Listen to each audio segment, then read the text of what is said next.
crédibilité et de l'image du Sénégal. si meeting bi ci nu mu gën a yaatu mais sëñ Fallou. ndax da ngay rejoindre Paldi bi nga xamante ni moom ci nu mu ko waxee ci tënk jàpp na ni lu ni mel du fayantoo wu opposition bi ci lu ñeel sortie bi nga xamante ni le président Diomaye defoon na ko révélation yi ki def tamit également ci lu tax soutenirul la candidature de Macky Sall mais ak lu ci munti am tey jii yow en tant que journaliste sax noo jàngatee sortie boobu sur la forme d'abord.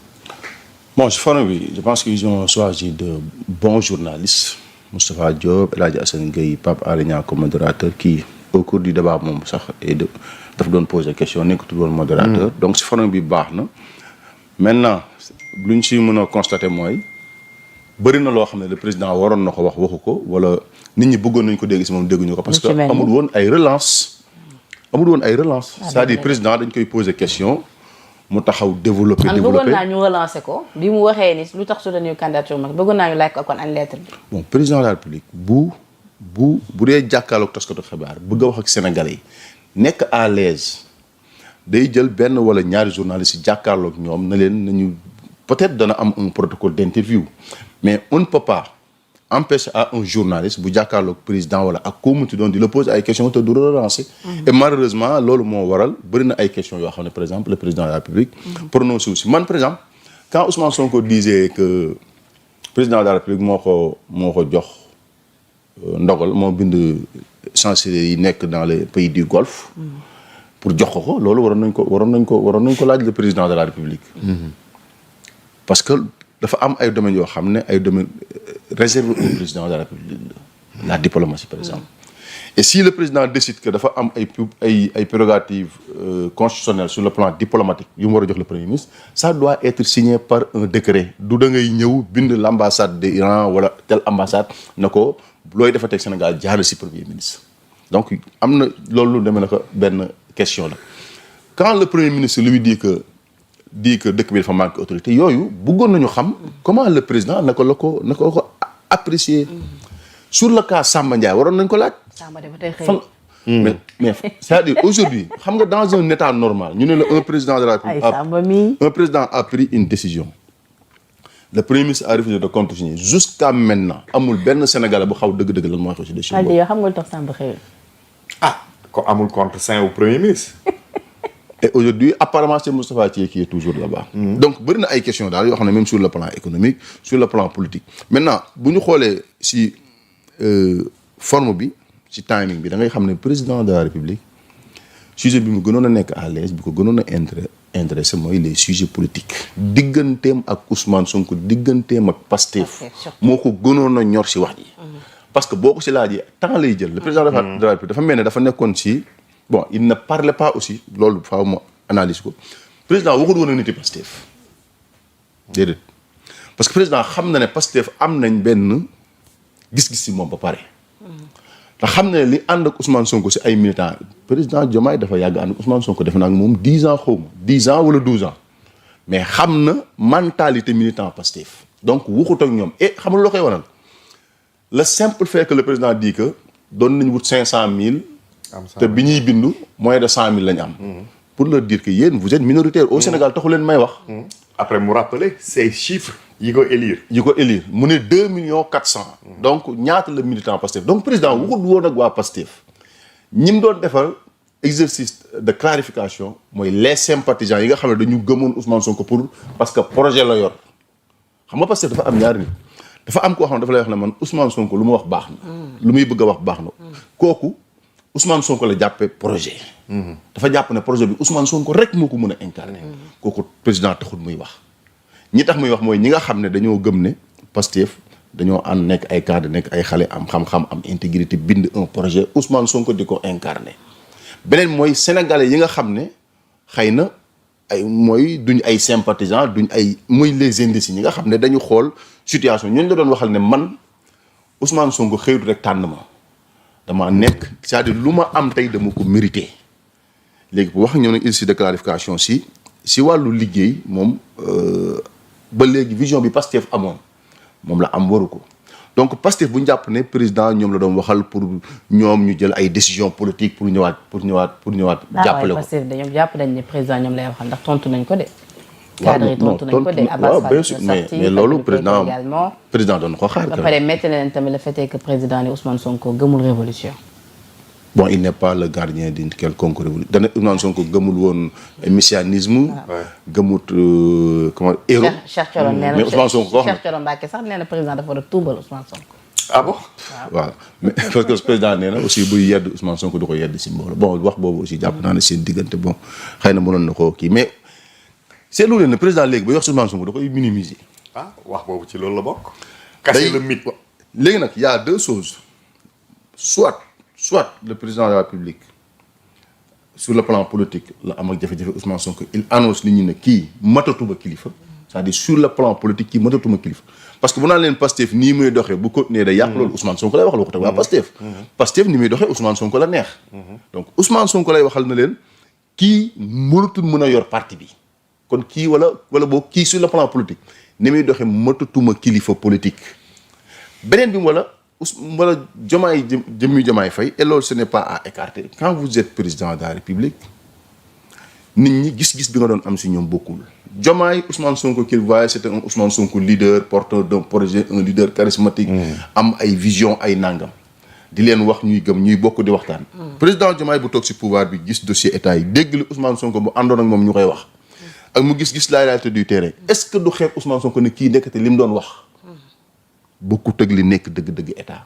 est-ce que fi mu tegoon Ousmane Sonko si wàllu xam-xam est-ce que Ousmane Sonko foofu la ne aujourd'hui est-ce que le président aurait des renseignements si Ousmane Sonko yoo xam ne xamu ko woon parce que nit di nga nekk si benn position boo xam ne di nga xam si nit surtout un président de la République nga xam ne y a des services de renseignement loolu bu ko kenn bañ a yoo xam ne les acteurs politiques dañ leen di topp di xam seen dugg seen génn di leen wax ñii fii la ñu nekk dañuy jëflanteeg diw et quand Madiambal Diagne il a dit et jusqu'à maintenant gisuma Ousmane Sonko porte ko plainte pour diffamation et il a dit une chose extrêmement grave il dit que Ousmane Sonko dem na waxtaan ak MFDC bu ko weddee am naa ay photo mais cette question sécuritaire là si Bassirou Diomaye Faye toog ñu wan ko ay preuve ne Ousmane Sonko dafa am ak accointance ak MFDC vous pensez que Diomaye Faye bët bi mu doon xool Ousmane Sonko la koy xool waxuma moo am mais man Madiambal ak lu ñu ko mënti waxee c'est un grand journaliste quand il donne une information bu toll noonu si premier ministre d'un pays mais dama jàpp ne bu dul dëgg nañ ko porter plainte wala Ousmane Sonko génn leeral mais xam nga Ousmane Sonko tam dafa am benn posture bu mu jël mooy Ousmane Sonko léegi du leeral dara.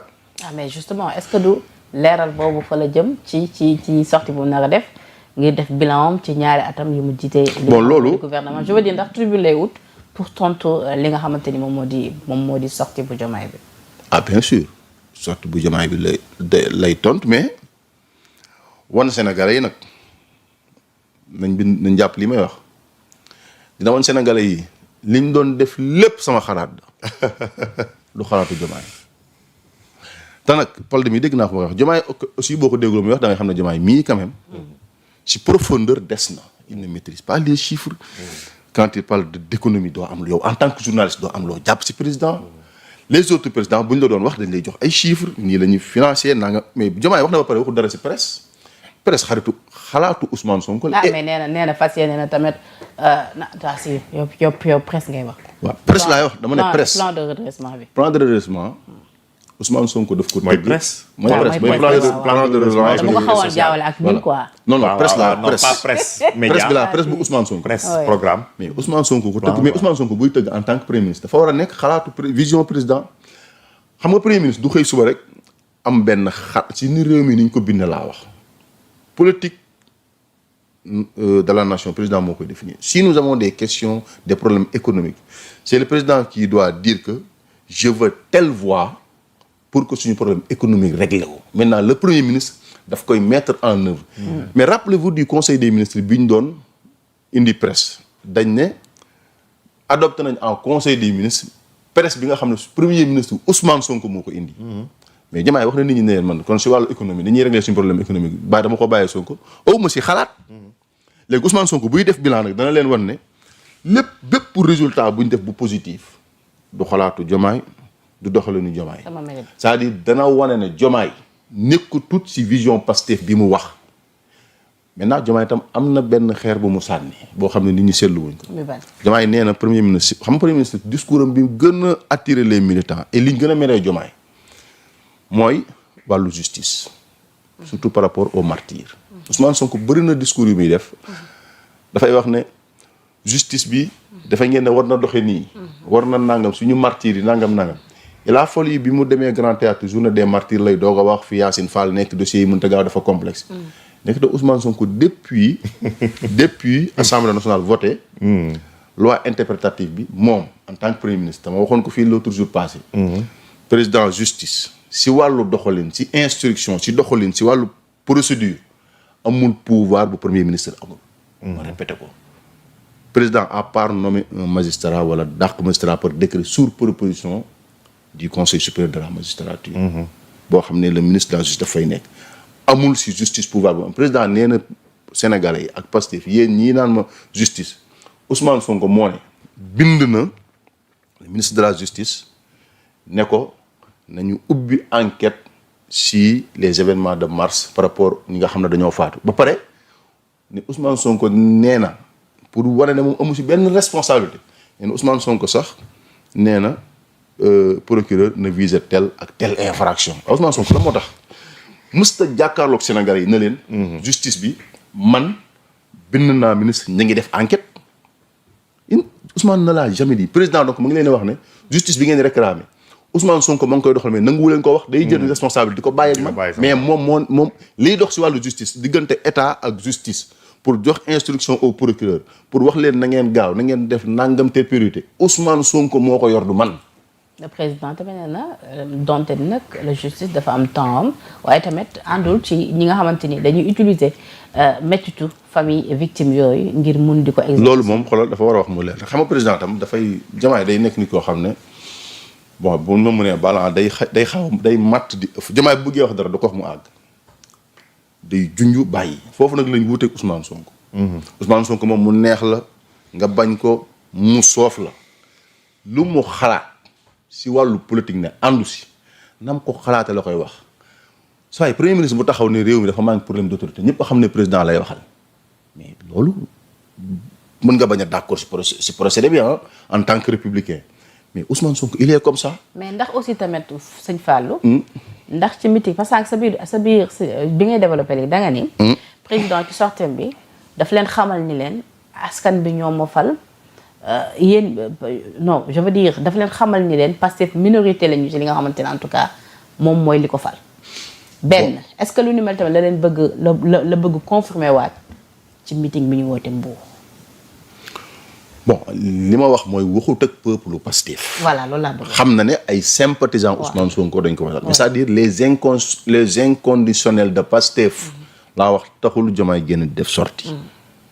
mais ñi mu doon waxal mooy ñi nga xam ne sympathisant projet lañ mooy amoon ki toppoon Ousmane Sonko ndax appel à candidature ki toppoon Ousmane Sonko parce que peut-être dañu war a négocier les contrats ki toppoon Ousmane Sonko parce que dañu war a dindi fonds politique ki toppoon Ousmane Sonko parce que nangam ak ki nga xam ne c'est un Sénégalais boo xam ne buy voter day def jugement mais président lu mu fi liggéey président ban effort la fi def nangam na. ces indices là woon leen minorité ngeen ci sama yoon ndax tey jii mun na ko réussir à travers meeting bi. non Pastef du minorité ci yoonam parce que mën naa ne Pastef ñoo fal Diomaye parce que Ousmane Sonko moo joxoñ Diomaye. donc c'est entre non c'est-à-dire Pastef moo fal Diomaye non xam nga fal non su may wax fal il faut comprendre li may wax c'est-à-dire c'est Ousmane Sonko ak l'organisation de Pastef et le travail de Pastef moo fal Diomaye. maintenant sur le plan électoral li nekk ci parti politique du loolu rek mooy fal il y a toujours benn masse critique de sénégalais boo xam ne ñoom presque bokkuñu ci benn parti duñu ay sympathisants ñooñu ñooy presque faire la différence loolu nag Ousmane Sonko moo porté le discours bi Pastef tegoon joxoñ ko moo tax mu falu mais instant bi muy wax mu lenn xam moo Pastef si nii la ñuy def buy wax waxut ak militant yooyu day wax ak yeneen Sénégalais dañ wax ne Ousmane Sonko moo changé mais man changé wu ma. ñun projet lañ leen digoon ñun diguñu leen woon nit. meeting bi luñ ci mën a jàngat sur le plan politique. waaw bon meeting bi phase test la surtout pas pour le président en tant que tel mais pour la coalition Diomaye wane ne ñoom kat président àndut ak ay nit ñoo xam ne tekkiwuñ dara sur le plan politique. parce que pourquoi ça doit choquer que le président Diomaye wala coalition Diomaye def meeting ay dem fa wax ak Sénégalais alors que Ousmane Sonko l'a fait le 8 l'a fait le 8. waxoon na coalition boobu mënuñu mais xam la mooy problème bi xam nga Diomaye bu demee si meeting dafa war a non c'est-à-dire nit tànk day tàllu wala mu bank. Sonko minimiser na coalition Diomaye de. bon moo ëpp doole nag loolu de question minimiser bon c'est normal. léegi nag Diomaye waaw léegi nag Diomaye xam nga Diomaye li mu wax keroog tamit loolu waroon naa ko laa parce que je veux pas monopoliser la parole mais dama ànd coalition Diomaye ndax ngor loolu waxee lan la c'est un acteur politique mais du question ngor kese bu dee ngor kese moom amunoo ko jaay ko Pastef wax dëgg fa yàlla politique bu dee ngor kese ngay jaay lu la Pastef def maanaam Pastef bu ñu taxawee ne président Diomaye da nga war a bàyyi coalition bu dee diggante ngor rek mu lay xool non Pastef la war a àndal parce que Pastef la coalition Diomaye non dinaa ñëw foofu dama ne bu dee ngor dama nga am lu fu ma jëm bu dee ngor kese diggante Diomaye ak Sonko ay nit buñ ñëwee nga war a tànn ñoom ñaar ci ëpp lum la defal si wàllu politique bu dee ngor rek ngay jaay que lu ko ëpp ngay jàpp te Pastef li mu defal Diomaye si wàllu politique mu ëpp li ko coalition Diomaye. D'accord. mais Diomaye ñemewul wax ne damaa soxla li Balde di wax benn parapluie politique bu may jàppale di def sama communication parce que Pastef nekkatuñ si communication di wane politique bi Diomaye di def. Diomaye aujourd'hui li mu soxla mooy li muy def parce que quand Sonko fera un bilan di nga gis ne les ministres les DG ñëpp danañ génn def si communication. Diomaye a fait une sortie tournée économique bi passé rek bu président. Diomaye a fait une sortie. à part le ministre Abdourahmane Diouf. amul kenn ku génn wax si sortie Diomaye rafetlu ko wax ay wax. mais donc Diomaye dafa na wax ne. aujourd'hui li ma jàpp mooy cette coalition là dama ko soxla sur le plan politique parce que mënoo yor coalition bu ñuy def meeting nga dem. lu ñu def nga dem lu xew lu Pastef xew la demoo mais nangu nga ne Pastef jàppale tuñ la. mais ñii dina jàppale da nga leen a soxla sur le plan politique mais tu dois avoir le courage de le dire. D'accord alors maa ngi ñëwaat ci benn question.